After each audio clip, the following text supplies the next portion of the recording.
Au Moyen Âge, les auberges n'étaient pas de simples endroits pour boire de la bière. Elles représentaient littéralement le cœur battant de la société d'alors.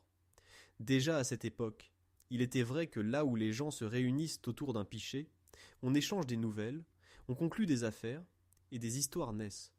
Dans l'imaginaire contemporain, la taverne médiévale est souvent dépeinte comme un lieu magique, rempli de tables en bois, d'une cheminée crépitante et d'invités bruyants chantant à tue-tête.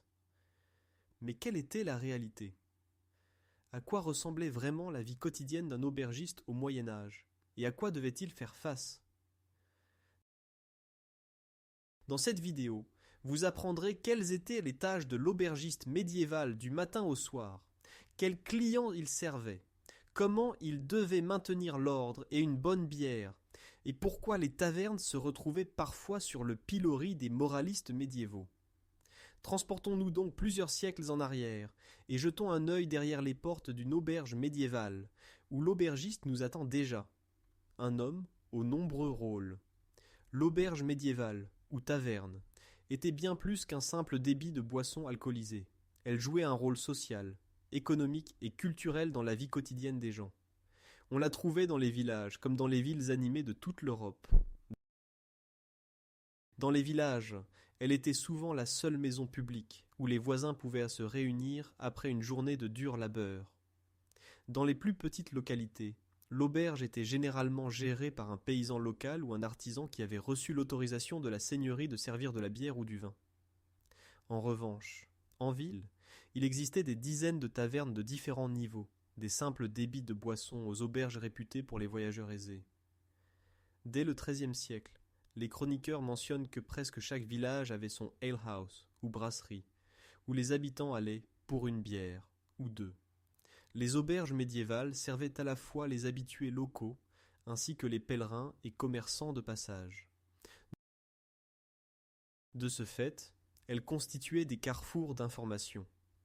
En buvant de l'hydromel ou de la bière, on y échangeait des nouvelles du monde, des potins des villages voisins et des informations commerciales importantes. Voyager au Moyen Âge était plus fréquent qu'on ne le pense. Sur les routes se trouvaient des marchands transportant des marchandises, des messagers royaux, des religieux se rendant dans des monastères, des pèlerins se dirigeant vers des sanctuaires et des artisans à la recherche de travail. Tous avaient besoin d'un toit où reposer leur tête. Les auberges se situaient donc à des endroits stratégiques, en ville près des marchés, sur les routes principales, près des ports, aux frontières des seigneuries, ou près des églises importantes et des lieux de pèlerinage. Dans une auberge bien tenue, le voyageur trouvait non seulement à boire et à manger, mais aussi un gîte, souvent modeste, sur une paillasse dans une pièce commune. Là où il n'y avait pas d'auberge, le voyageur devait dormir à la belle étoile ou dans une étable, ce qui était dangereux et inconfortable. Pas étonnant qu'un bon aubergiste était considéré comme un trésor parmi les voyageurs. Une auberge fiable devenait vite réputée grâce au bouche à oreille des clients satisfaits. La publicité médiévale fonctionnait oralement. Là où l'on mange et boit bien, on y revient. Une taverne médiévale était généralement un bâtiment rustique, souvent une maison d'un étage, en bois ou en pierre. Le rez-de-chaussée comprenait la salle principale avec un foyer ouvert ou une cheminée où l'on cuisinait et où il faisait chaud. De longues tables et bancs en chêne offraient une place aussi bien aux paysans qu'aux chevaliers. Le repas commun de diverses couches sociales faisait partie du paysage de l'époque. Aux murs pendaient des pichets, des pots et parfois des trophées de chasse. Dans un coin, un tonneau de bière ou une barrique de vin attendait d'être servi. L'atmosphère était imprégnée de fumée de bois et de l'odeur de la viande rôtie ou de la bouillie chaude. Le sol était souvent recouvert de paille ou de roseaux pour un nettoyage plus facile des boissons renversées. Le plafond noircissait de suie, ce qui montrait que l'aération n'était pas optimale, mais peu importait quand on s'amusait. L'auberge était tout simplement un salon convivial, bien que quelque peu enfumé, pour la communauté médiévale. Et au centre de tout cela, l'aubergiste, hôte, cuisinier, barman, souvent également arbitre en cas de différend et conteur de nouvelles. Nous découvrirons bientôt les peines et joies qui accompagnaient sa vie quotidienne. Le jour de l'aubergiste médiéval commençait tôt, souvent avant l'aube. Imaginons par exemple Jean, aubergiste d'une petite ville dépendante vers 1400. Il fait encore nuit, mais Jean attise déjà le feu pour chauffer de l'eau et commencer à cuisiner un chaudron de soupe épaisse pour les premiers clients du matin. Sa femme, pendant ce temps, prépare la pâte à pain à l'arrière et alimente le four. Vous allez bientôt apprendre pourquoi l'aubergiste devait se lever si tôt. L'auberge devait être prête avant le réveil de la ville, pour que les boulangers, artisans ou domestiques du château voisin puissent recevoir une bouillie chaude ou une tranche de pain frais au petit déjeuner. Jean sort devant l'auberge un panneau en bois avec le pictogramme d'un pichet. La plupart des gens ne savaient pas lire. Ils reconnaissaient donc les auberges à leur enseigne. Ensuite, il met en perce un tonneau de bière au comptoir. Les réserves d'hier sont épuisées, et il faut tirer la bière d'aujourd'hui de la cave. Vers midi, il pourra servir du vin si la livraison du marchand qui apporte des barriques du vignoble voisin arrive. Ainsi commençait chaque journée. L'aubergiste avait la responsabilité de toute la gestion. Il était cuisinier, cellérier, serveur, comptable et homme de ménage à la fois, évidemment aidé de sa famille ou de domestiques, s'il pouvait se le permettre. Le matin, il nettoyait la bière renversée et le désordre de la veille. Il suffisait de balayer la paille du sol et d'en remettre de la propre. Le lavage des chopes et bols en bois dans des seaux d'eau était indispensable, même si l'hygiène n'était pas parfaite. Nombre d'habitués ne se plaignaient d'ailleurs pas d'un peu de bière sèche. Puis l'aubergiste vérifiait les stocks. Bière, vin, hydromel, farine, viande, sel, épices. Ce qu'il n'avait pas, il devait le se procurer. Parfois, il brassait lui-même la bière, surtout s'il avait le droit de brassage ou possédait un petit atelier attenant. D'autres fois, il achetait sa bière au brasseur local. Brasser était un art. Il fallait bien malter, houblonner. Au début du Moyen-Âge, on brassait souvent une aile non houblonnée. Plus tard, le houblon s'est imposé. Et fermenter pour rendre la boisson agréable et éviter qu'elle ne tourne. La bière était de différentes forces, plus légère pour une consommation quotidienne à la place de l'eau, qui pouvait être insalubre, et plus forte pour les occasions spéciales. L'aubergiste devait bien estimer la quantité à servir pour éviter qu'elle ne perde de sa fraîcheur, mais aussi pour ne pas en manquer. Il en allait de même pour la nourriture. Chaque jour, il préparait des plats simples et nourrissants, bouillis de céréales ou de légumineuses, pain, soupe, ragoût de viande et de légumes, poisson fumé ou fromage. Les mets luxueux comme un rôti de chasse n'étaient réservés qu'aux clients aisés, et seulement à l'occasion. Durant la journée, l'aubergiste servait les clients de passage. Un marchand itinérant s'arrêtait-il. Il lui fallait préparer un repas chaud, un endroit pour se reposer, s'occuper de loger et nourrir son cheval dans l'étable derrière l'auberge. Pour quelques pièces de plus, il vendait aussi de l'avoine pour le cheval et offrait de l'eau propre pour se laver de la poussière du voyage. L'après-midi, la meunière locale passait peut-être avec un sac de farine pour régler l'addition de la veille de son mari. Tout le monde ne payait pas en argent liquide. Dans les petites villes, le troc et la note étaient courants. L'aubergiste tenait une comptabilité. S'il savait lire et écrire, sinon, il devait avoir bonne mémoire pour les bâtons et signes. En ville, les aubergistes étaient souvent des citoyens instruits, capables de tenir des comptes plus complexes, comme la gestion des stocks de vin étrangers et la conversion des différentes monnaies utilisées par les clients. Dans la taverne de village, un boulier, le pesage des pièces et quelques essais d'authenticité suffisaient. On raconte que certains aubergistes jetaient les pièces suspectes sur du bois mouillé. L'argent véritable rebondissait alors que le plomb restait mort sur place. Ainsi découvrait-il les faussaires. Faire régner l'ordre et la sécurité faisait également partie du quotidien. Dès le crépuscule, l'aubergiste allumait des lampes à huile ou des torches afin que les clients puissent en apercevoir. Le soir, la taverne s'animait, parfois bruyamment, de sorte que l'aubergiste avisé devait prévenir les bagarres. Il avait souvent un solide aide ou un portier à la porte. Certaines auberges tenaient même un gardien armé à l'entrée, une sorte de videur primitif, chargé de veiller à l'ordre et de percevoir parfois un droit d'entrée symbolique. Cela pouvait être quelques pièces. L'aubergiste couvrait ainsi les dégâts éventuels en cas de bagarre et dissuadait la mauvaise clientèle.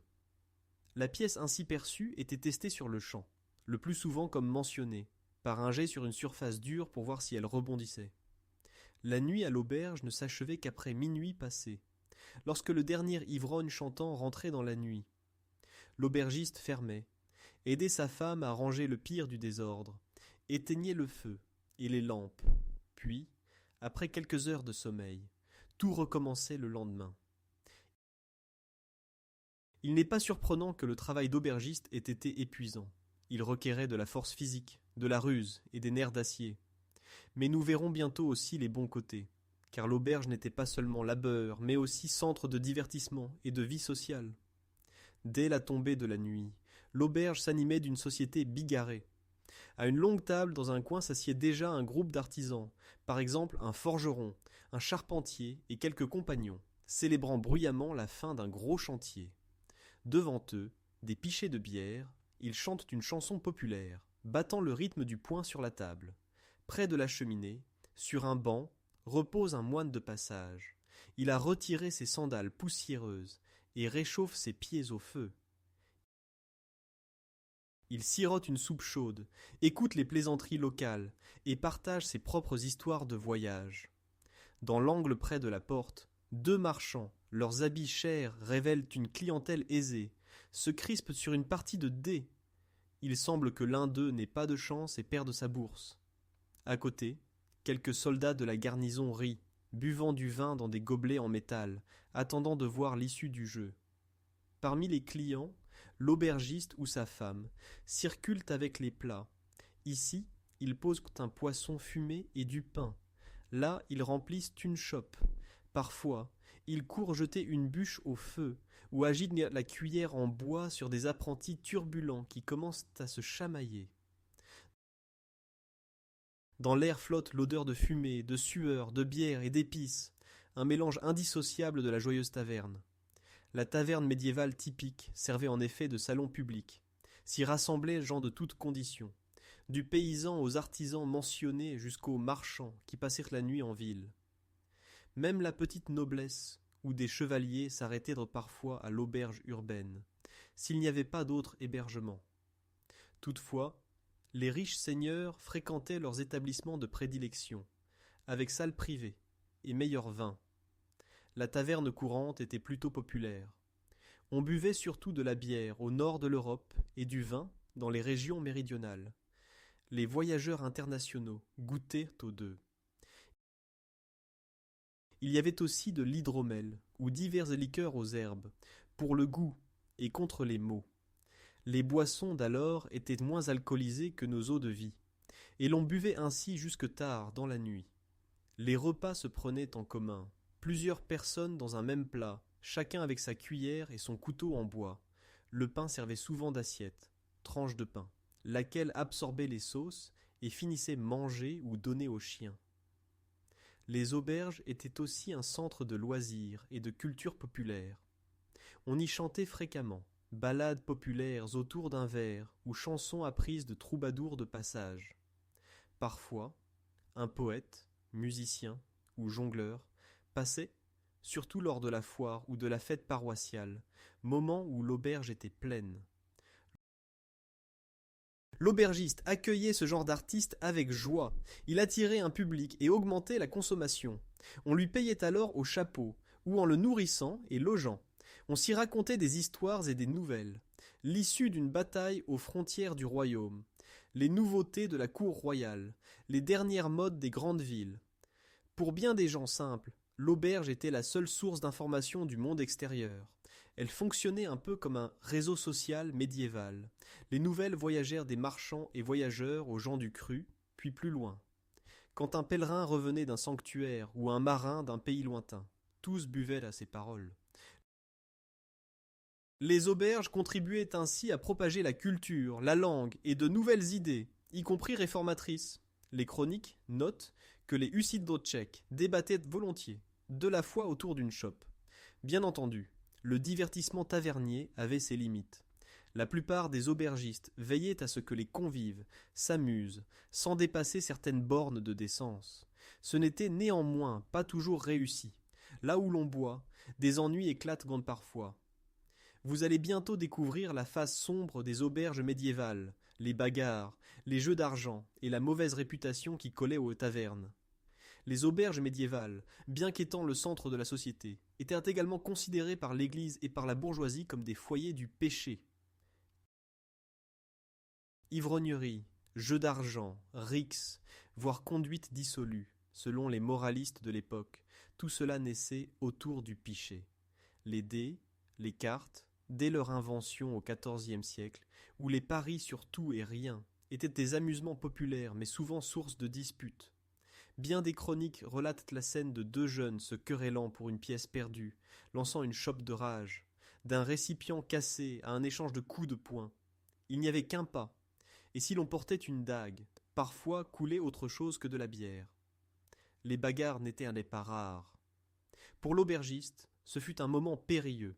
Il devait intervenir vite, apaiser les esprits, ou bien appeler la garde ou ses propres fils robustes pour rétablir l'ordre. Certains ordres chevaleresques, comme les Templiers, interdisaient à leurs membres l'entrée dans les tavernes précisément pour éviter les tentations et les disputes. Ce n'était donc pas qu'un cliché. Violence et auberge étaient l'approche d'au Moyen-Âge. Plus grave encore, certains délires ont été associés à l'auberge. Les bandits y repéraient leur cible, voyant un marchand à la bourse bien pleine. Ils l'attaquaient ensuite à la sortie de la ville. Il y eut même des meurtres dans les tavernes. Un chroniqueur médiéval décrit le cas d'un noble français poignardé en plein jour par son ennemi à une table de jeu dans une auberge de Jérusalem. Parfois, c'est l'aubergiste lui-même qui franchissait la ligne. On connaît un cas du XIIIe siècle où un tavernier d'Arras fut mêlé à un incendie criminel et à du chantage. Il aurait même incendié la maison d'un témoin gênant en lançant une torche enflammée. On découvrit que cet aubergiste dirigeait tout un réseau de criminels, des fonctionnaires corrompus, jusqu'aux voleurs qui planifiaient leur larcin dans son établissement. On disait que certaines tavernes étaient des repères de criminels et que s'y trouvait une mauvaise fréquentation. Ces cas extrêmes ne concernaient bien entendu pas tous. La plupart des aubergistes étaient des gens honnêtes, tentant de gagner leur vie en offrant gîtes et couverts. Néanmoins, la réputation générale des auberges n'était pas excellente. Les prédicateurs sermonnaient contre leurs vices. L'ivrognerie était qualifiée de péché mortel, le jeu d'argent d'instruments du diable et les chansons grivoises d'offense à Dieu. Les sermons médiévaux incitaient les fidèles à préférer l'église à la taverne, sous prétexte de ne pas passer du temps sacré dans les repères de péché, le dimanche. Certaines villes promulguèrent des lois strictes. Au XIVe siècle, Londres imposa une heure de fermeture aux tavernes et interdit la débauche nocturne. Et Florence, en 1357, interdit même aux aubergistes de servir du vin aux pauvres, sans doute pour éviter qu'ils n'y dépensent le peu qu'ils avaient. Ailleurs, la loi imposait qu'aucun pèlerin ne puisse être refusé et que le vin soit vendu à chaque demande. Preuve que l'auberge était considérée comme un service public nécessaire, mais restait sujette à contrôle. L'aubergiste évoluait donc constamment sur une fine ligne entre divertissement toléré et scandale potentiel. Si une bagarre éclatait ou si un jeu interdit était surpris, il risquait une forte amende de la part du conseil municipal. Dans les cas graves, il pouvait aussi perdre son droit d'exploiter l'établissement. Il se devait donc d'être autant hôte que gérant sévère, maintenir l'ordre, surveiller ce qui se passe chez lui et calmer les esprits avant que ça ne dégénère. Pour réussir, un aubergiste devait posséder une autorité naturelle pour se faire respecter, mais savoir traiter avec le public sans s'aliéner les clients par une sévérité excessive. Comme vous le verrez, les meilleurs étaient récompensés non seulement par l'argent, mais aussi par le respect de la communauté. Qu'on ne s'y trompe pas, nombre d'aubergistes médiévaux figuraient parmi les notables et les bourgeois aisés. Une auberge, surtout en grande ville ou sur une route fréquentée, pouvait rapporter une belle fortune à son propriétaire. L'aubergiste était entrepreneur. Il investissait dans les stocks, payait taxes et redevances à la seigneurie, mais conservait le profit. Les souverains et les seigneurs savaient combien les auberges étaient lucratives, et il leur imposait souvent de lourds impôts et taxes de douane. Il fallait parfois même acheter une licence, droit de débit. L'aubergiste devait reverser à la seigneurie une part de ses recettes, ou offrir l'hospitalité gratuite aux fonctionnaires et soldats de passage. Si un noble arrivait seul, en général, il ne payait rien, une règle tacite assez peu appréciée, mais qui valait protection et faveur en échange. Cela leur assurait une certaine sécurité contre les bandits, ainsi que la bienveillance des puissants. D'ailleurs, bien des auberges appartenaient à des seigneurs ou à un monastère qui les louait contre une redevance fixe. L'activité était si rentable que nobles et clercs voulèrent leur part. Les plus prospères d'entre eux savaient accumuler fortune et influence sociale. On connaît en Angleterre et en France au XVe siècle des exemples d'aubergistes impliqués dans la politique urbaine, membres des conseils municipaux, parfois même élus députés au Parlement. C'est le cas de Richard Kingsmill en Angleterre, riche aubergiste qui fut maire de sa ville, collecteur royal d'impôts, puis député au XVe siècle. Il possédait de vastes biens, commerçait en vin, détenait des troupeaux de moutons, et son fils devint juge. Tout commença avec son auberge, qui était réputée et fréquentée par des marchands et nobles notables, ce qui lui permit de nouer des contacts et de prospérer. Des cas similaires existent ailleurs en Europe. Une auberge située dans un lieu stratégique pouvait aussi servir d'entrepôt et de transbordement. Les marchands y déposaient fûts, ballots ou sacs de grains avant de poursuivre leur route. L'aubergiste les gardait moyennant finance et s'occupait parfois du transport vers d'autres destinations. Il trouvait des charretiers, pesait la marchandise, engageait des guides. Il agissait en somme comme un intermédiaire logistique entre commerçants.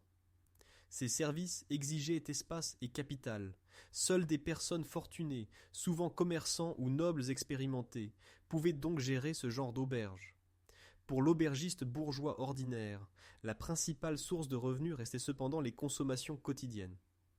Le statut social des aubergistes variait selon le cas. Dans une petite ville, il pouvait être un citoyen estimé, surtout s'il était aisé, et fournissait à la communauté des services essentiels. C'était un homme qui connaissait tout le monde et que tout le monde connaissait. On venait souvent le consulter, car il recevait nombre de nouvelles et était bien informé. Certaines villes avaient même des confréries d'aubergistes et de brasseurs qui défendaient leurs intérêts. Elles réglaient par exemple les prix de la bière pour éviter une concurrence trop rude et surveillèrent la qualité. À l'inverse, fréquenter trop assidûment l'aubergiste n'était pas toujours bien vu socialement. Pour les bourgeois pieux, l'auberge était associée à la débauche. La présence de femmes aubergistes était rare, mais existait. Il s'agissait souvent de veuves ayant repris l'affaire du mari ou d'épouses assurant la gestion tandis que le mari gérait le ravitaillement ou la protection juridique. Dans certaines régions, par exemple en Angleterre, les fameuses alewives étaient célèbres, femmes brassant et vendant la bière dans leur propre maison. Ces petites brasseries tenues par des vieilles femmes servaient davantage de clubs communautaires de voisinage. Dans les grandes auberges dominaient toutefois les hommes. Il fallait une certaine force pour maintenir l'ordre parmi les soulards, et les conditions sociales ne permettaient guère aux femmes de diriger seules une auberge à moins d'avoir une autorisation spéciale. En somme, l'aubergiste du Moyen Âge devait être un homme entreprenant, travailleur et courageux. Celui qui avait ces qualités pouvait espérer non seulement un gain financier, mais aussi la considération. Grâce à de tels personnages, les auberges ont prospéré des siècles durant et sont devenues une composante essentielle de la vie des villes et villages d'alors. Bien que de nombreux siècles nous séparent du Moyen Âge, l'héritage des auberges médiévales et de leurs aubergistes demeure perceptible aujourd'hui. Il suffit de regarder autour de soi. Nous avons toujours nos bistrots préférés, nos brasseries et cafés où sortir se détendre entre amis. Le principe reste le même qu'au Moyen Âge. Se rencontrer, discuter, se restaurer et boire dans une ambiance agréable. Les aubergistes actuels n'ont certes plus à frotter silex sur Amadou pour faire du feu au matin, ni à héberger les cavaliers de passage. Pourtant, ils se lèvent tôt pour préparer les menus, surveillant les fûts, et le soir veillent à l'ambiance en passant de la musique, par exemple. Ils doivent aussi être de bons gestionnaires, surveiller les stocks, tenir la comptabilité, payer les impôts et respecter les normes d'hygiène, ce qui rappelle les anciennes inspections de qualité sur la bière et le vin. Et ne croyez pas qu'ils en ont fini avec les soucis. Ils rencontrent parfois, comme autrefois le brave Jean, des clients ivres et bruyants, des bagarres au comptoir, ou certains malins tentant de oublier, de régler l'addition. Ce qui a changé, c'est le statut social de l'aubergiste. Aujourd'hui, c'est un métier parmi d'autres, tandis qu'au Moyen Âge, l'aubergiste était souvent le seul organisateur social aux alentours. La modernité nous a aussi apporté divers types d'établissements, des bars sportifs aux salons de thé, et la consommation d'alcool n'est plus indispensable, l'eau est potable. Il est tout de même remarquable que lorsque l'on prononce auberge, beaucoup imaginent un lieu traditionnel, presque d'un autre temps. Dans notre mémoire collective, l'auberge reste un endroit aux tables en bois, où l'on rit, discute et oublie un instant les soucis de la vie. Cette image remonte loin, jusqu'au Moyen Âge, quand justement les tavernes jouaient ce rôle. Ainsi, la prochaine fois que vous savourerez votre boisson favorite dans un établissement chaleureux, pensez à tous ces aubergistes, taverniers et hôtes d'antan, qui, il y a des siècles, coupaient des miches de pain, servaient de la bière mousseuse et veillaient à la bonne humeur et à l'ordre, tout comme le font aujourd'hui les propriétaires de bars et restaurants. Merci de votre attention, et j'espère que ce voyage dans la taverne médiévale vous a amusé et instruit. Si vous avez aimé la vidéo, mettez-lui un like et partagez-la avec vos amis. Merci pour votre soutien, et à bientôt pour un prochain voyage dans l'histoire.